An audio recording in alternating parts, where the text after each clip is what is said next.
The GTX 1060 is known as a legendary budget GPU. Even today, you can still find them on eBay for around $50. But somehow, I bought this one for $5. Yeah, literally 1/10 of the normal price.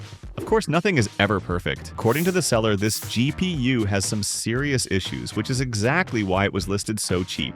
I actually picked this card up a while ago, back around Christmas. That's the time of year when eBay gets flooded with random tech, people cleaning out closets, selling stuff they don't need anymore. And for me, that's the perfect hunting season for crazy deals and future videos.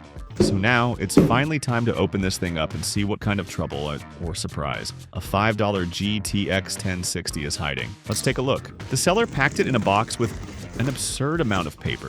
In terms of effort and care, I'll give that a solid 10 out of 10. But from an environmental perspective, yeah, that's more like a 1 out of 10. When I finally opened it up, there was a note inside, and you could tell immediately it was written by the seller themselves. Hi there, thanks for helping me clear out some old gear.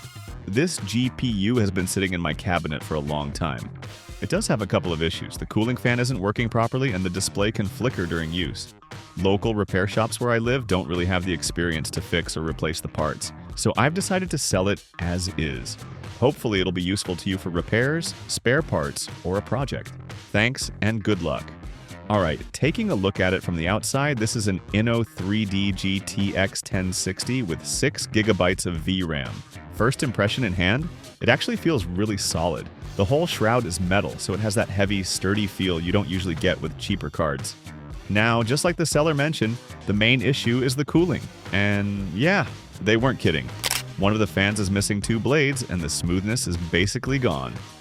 Both fans make this nasty grinding noise, like the bearings are completely dried out. Not just one fan, both of them. Aside from that, there are a few warning signs. The warranty sticker is gone, and the screws clearly show signs of being opened before.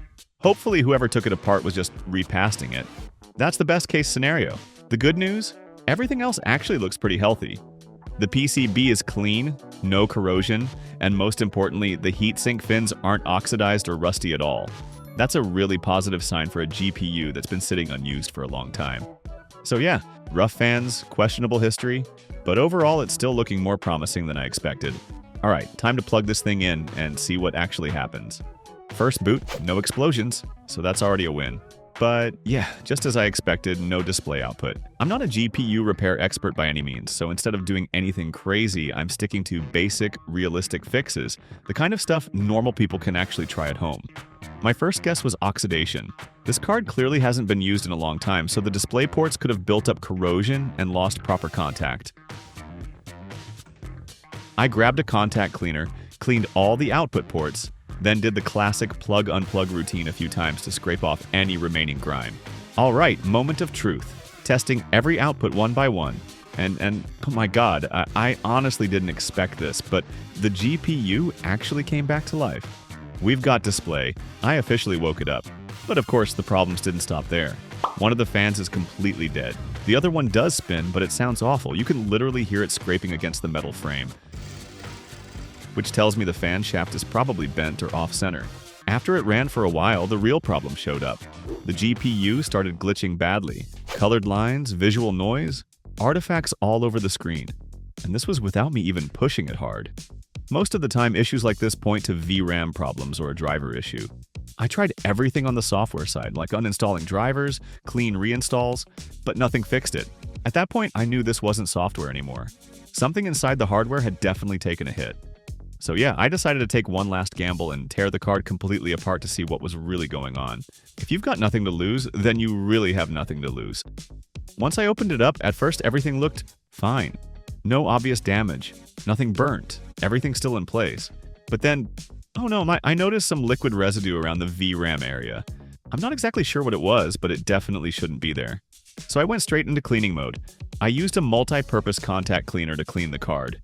This stuff doesn't just remove dirt, it also helps clean oxidation on component pins and removes old conductive thermal residue. You can even use something like WD-40 for this. And yes, you can spray the whole card. Even if it's still wet, it can still power on since the liquid itself isn't electrically conductive. At this point, my job was just to gently scrub the components. After cleaning, I used a heat gun to dry everything out. And the most important part, reinforcing the solder joints. I carefully applied heat around the components until the pins slightly changed color. That's the moment you stop, before you accidentally blow components off the PCB. I also noticed the thermal pads on the VRAM chips were completely dried out, and some of them had even started leaking oil. That seriously hurts heat transfer, so I went ahead and replaced them with brand new thermal pads to restore proper cooling. After cleaning everything up, I put the heatsink back on. The original fans were completely dead, so I didn't reinstall them.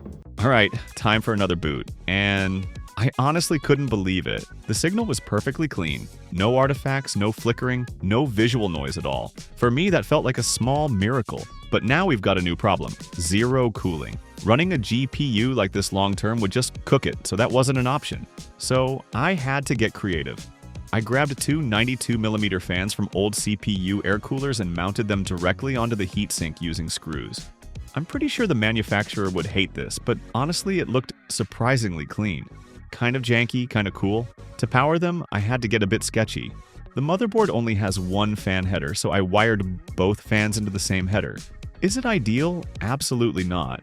Is it safe by the book? Also no. But as a temporary solution, it was the best I could do. Now comes the real question. Did this DIY cooling actually work? And more importantly, is the GPU stable? I wasn't expecting it to be powerful. I just wanted it to stay alive.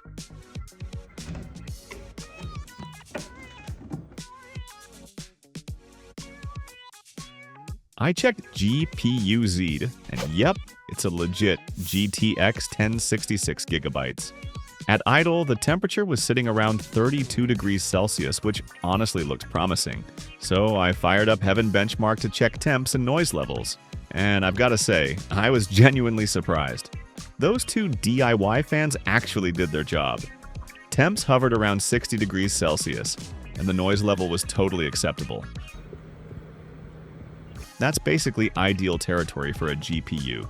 The first test ran through without any issues, which felt like a small victory. Alright, time for real games. I'll be honest, I was nervous. I kept thinking the old problem might come back, but I couldn't wait anymore, so I threw it straight into the deep end. PUBG. This game is brutal on GPU. Detailed graphics, a massive open world, Unreal Engine, and not exactly known for great optimization. It's also a serious VRAM stress test. At low settings, no problem at all. So I cranked everything up to max. 5 minutes in, still fine. 10 minutes, still running. And then, out of nowhere, black screen. Crash. My best guess is still VROM instability. The core was cool, the fans were doing their job, but something clearly isn't 100% healthy yet. So yeah, it survived longer than before, and that alone feels like progress. But this card is still walking a very thin line. At this point, my only real options were to lower settings and cap the FPS. But honestly, that still didn't feel safe long term. So I tried something more aggressive. I dropped the VRAM clock below its max boost of 1771 MHz down to 1672 MHz and undervolted the card by about 5%. After that, I tested again, and things finally started to look stable. I played for around 15 minutes, then tried a few other games, and everything held up. Will it stay stable long term? I honestly can't promise that, but still, we did manage to partially revive a GPU that was basically considered dead. All it took was a deep clean, replacing the cooling solution and sacrificing about 10 to 15% of its performance. And yeah, you can tell, it's alive, but it's not the same card anymore. Not in looks, not in performance. And that's the crazy part. There was no real repair here. No schematics, no proper diagnostics, no guarantees. Just cleaning it up, dialing things back, and hoping for the best. Pure luck. Thanks for watching all the way to the end.